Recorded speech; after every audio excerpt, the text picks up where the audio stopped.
walks up to you and says, "Marhaba," what you gonna say? And then what is the most important word in the world, in any language? Salam. Think salami, take out the I. Salam.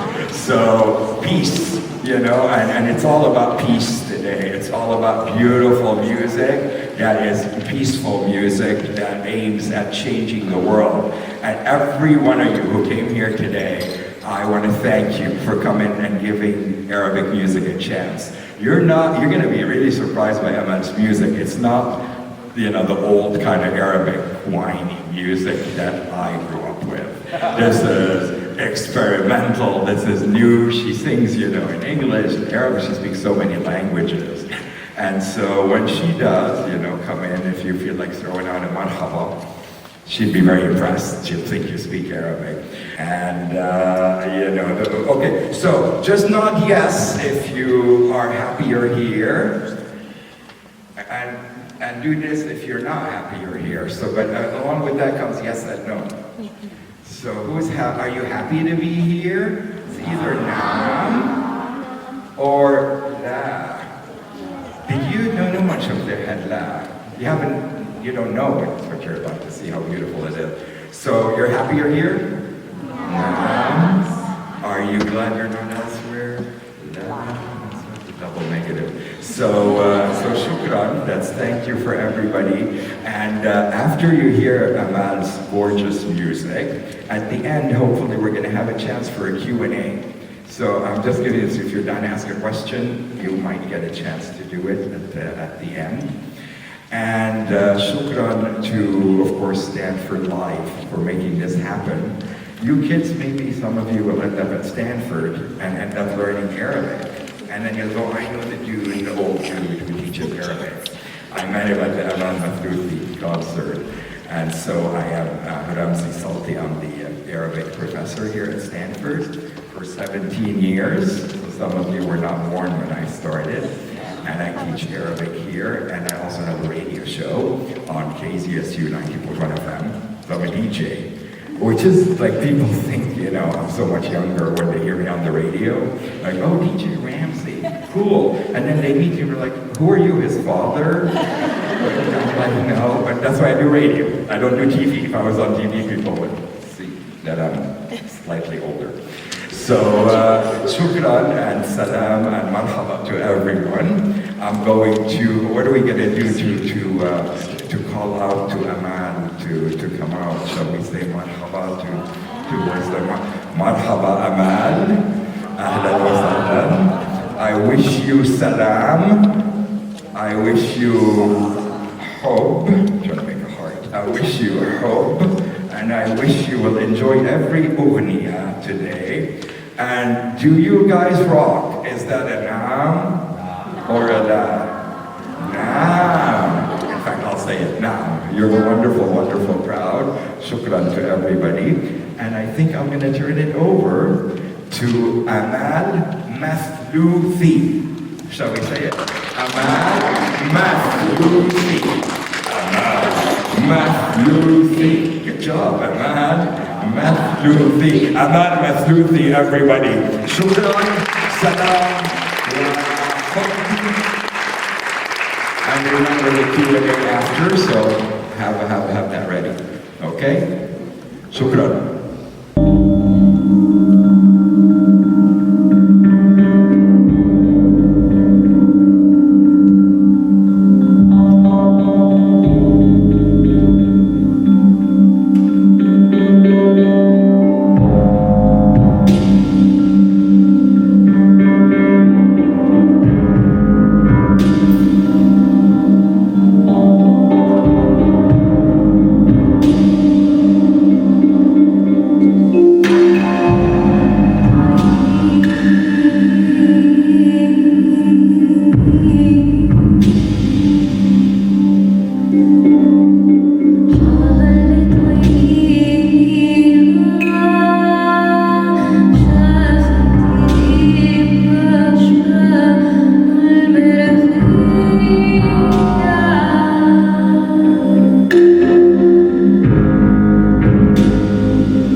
Do we have time for a few questions, Ben? Okay, so I know it's kind of intimidating to be the first to ask a question, but I'm sure there's some gutsy. There we go, young lady, yes. What's your technique for like keeping your voice steady? Not. So Emma, you heard that. What's the technique? You have a technique to keep your voice so steady. Well, I have extra. No, I'm joking. So it's very simple. This is a looper, and you can buy it in the store. And you just like you record your voice, and then you like just put on layers and layers and layers. And the nice thing that I started doing maybe a few years ago, like considering that there were no mistakes. I wasn't gonna try to loop my voice to let it like stick to a certain structure or rhythm. I just do whatever, improvise, and just let the sounds, you know, marinate with each other. And well, sometimes it works, maybe sometimes it doesn't. I think it worked. Anybody else? Yes, young man over there, yes. Percussion guy, what is it that you're using to make the noises? So what is it that's needed to make the noises? I think the kids love the special voices and noises. What exactly, you want to know exactly what she uses? The percussion guy, like what? The thing that. Oh, the percussion guy. Yeah, tool percussion. Is he not the coolest guy? Yes. Sorry. Well, I hit the thing with a stick and it makes No, so there's a hard drive on here.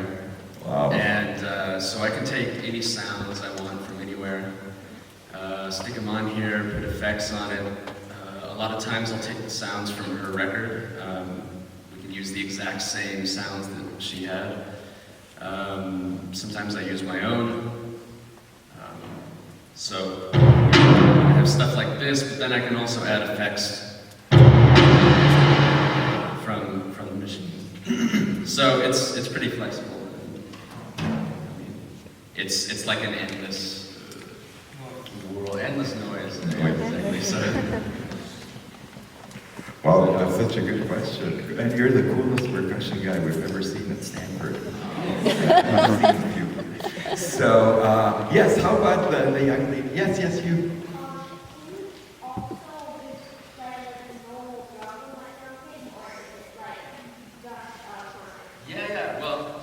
Yeah, I mean, I like to have, you know, the acoustic set and the electronic set, even though I didn't use this morning. But yeah, you can put sounds of an acoustic set on here. Maybe I have one. I mean, they're not the best.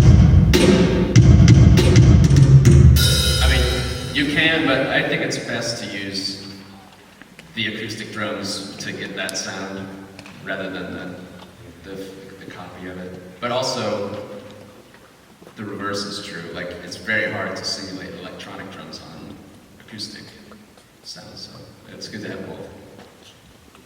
So how about the kid that's in front of you, right there? Do you see the kid there, Ahmad? I saw him like bopping along. You have a question?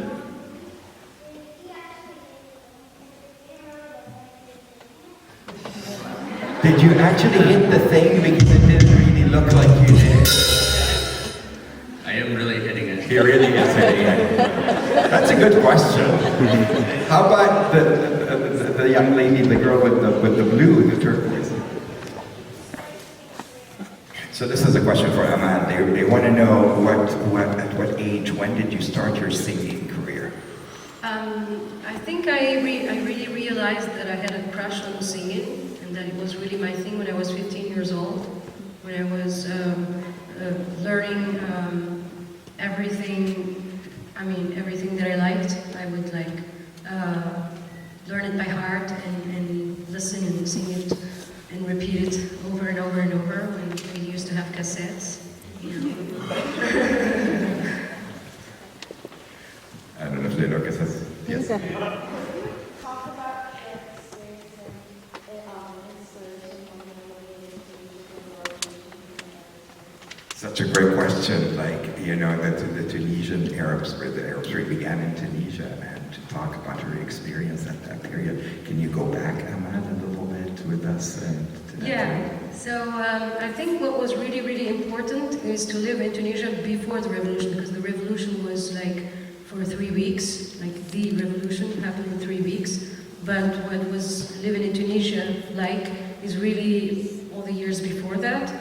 And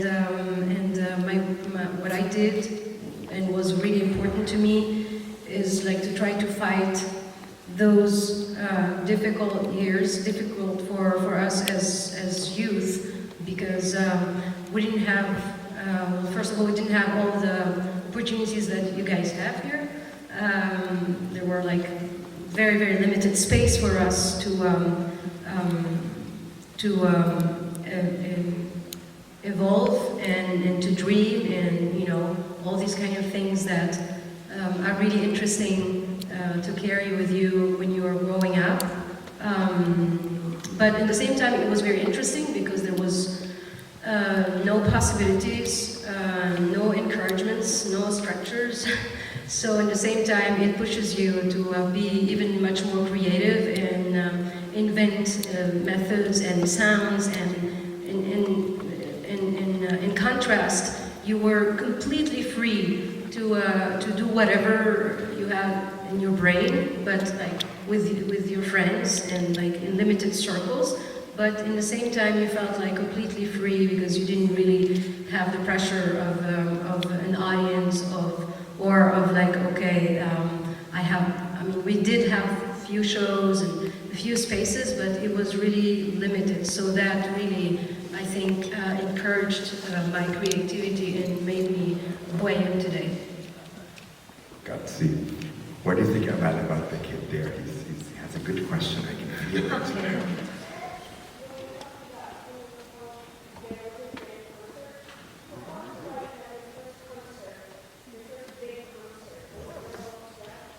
So you're saying that, you know, there weren't that many concerts. You were saying there weren't that many spaces. So when was your first real concert and how did it feel? Well, as long as you have like an audience no matter where and no matter how, I think that's a real concert. So my first real concert was at my university, and it was the only college where there was actually a rehearsal space, and it was mainly for the Oriental music group, because that was like kind of the official kind of groups. But we, me and my friends, we formed a metal band, and we just took over their space because we were much more, because actually we didn't go to courses sometimes. And I think the Oriental music students were much more serious in their engineering. So yeah, we were really motivated, and we had our first concert there.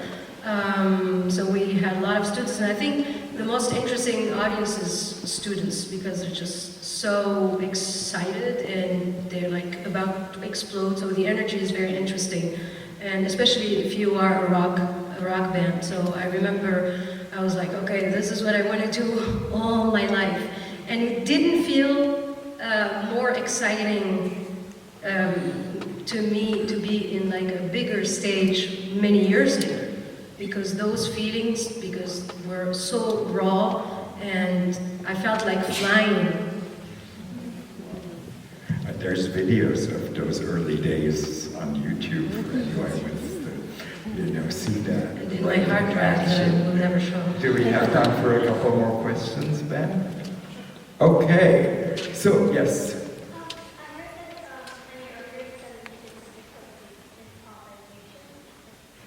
Yeah.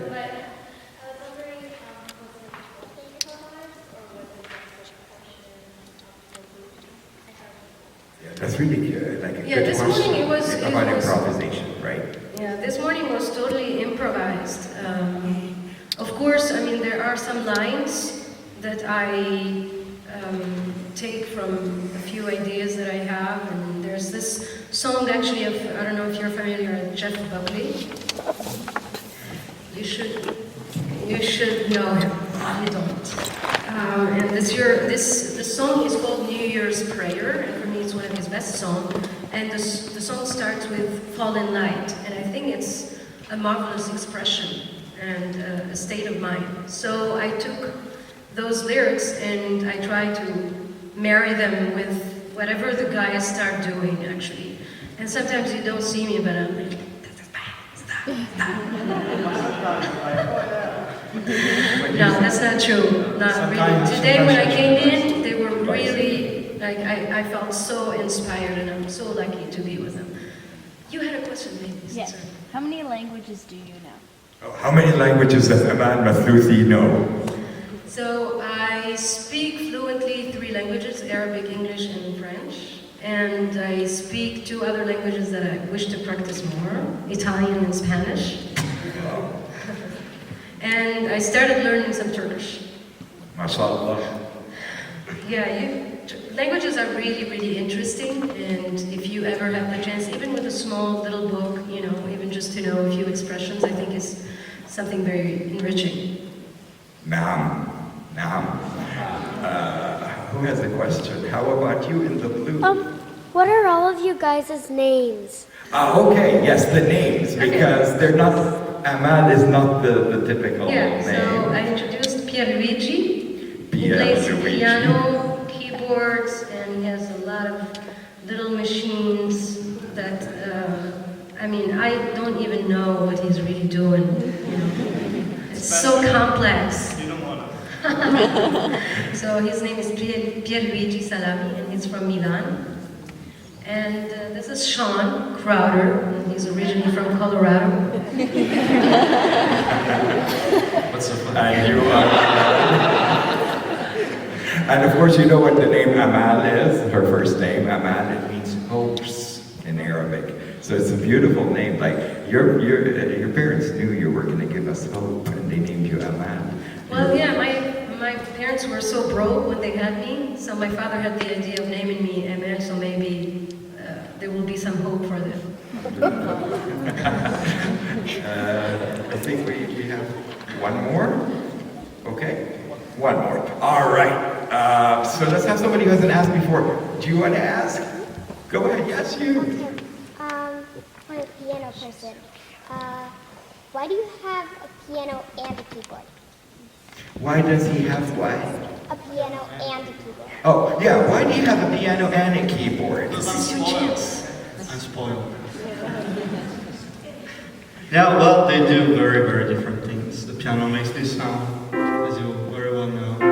And I try to expand it a little bit by playing inside the piano too. You see me muting some strings sometimes. She can demonstrate. But yeah, when you get into the electronic world, you really need a keyboard to get all the crazy synthesizer sounds, and you can experiment and make noises, and I can compete with Sean the way. It's not fair he gets to have all the fun. Yeah, so they do very different things, and I like to use them both. And boy, were you turning like you were just swiveling. You should just have a swivel chair. I should. Great job, grazie. Merci. He actually usually has another keyboard, so it's like he's Three? trapped. Oh Yeah. man. So today you're kind of free. To Yeah. complete the angle, you know. Beautiful. So I'm going to say shukran, which is thank you. We'll say merci. What's it in Turkish? Teşekkür. Teşekkür ederim. Oh, mashallah. So thank you so much for coming. Learn Arabic and.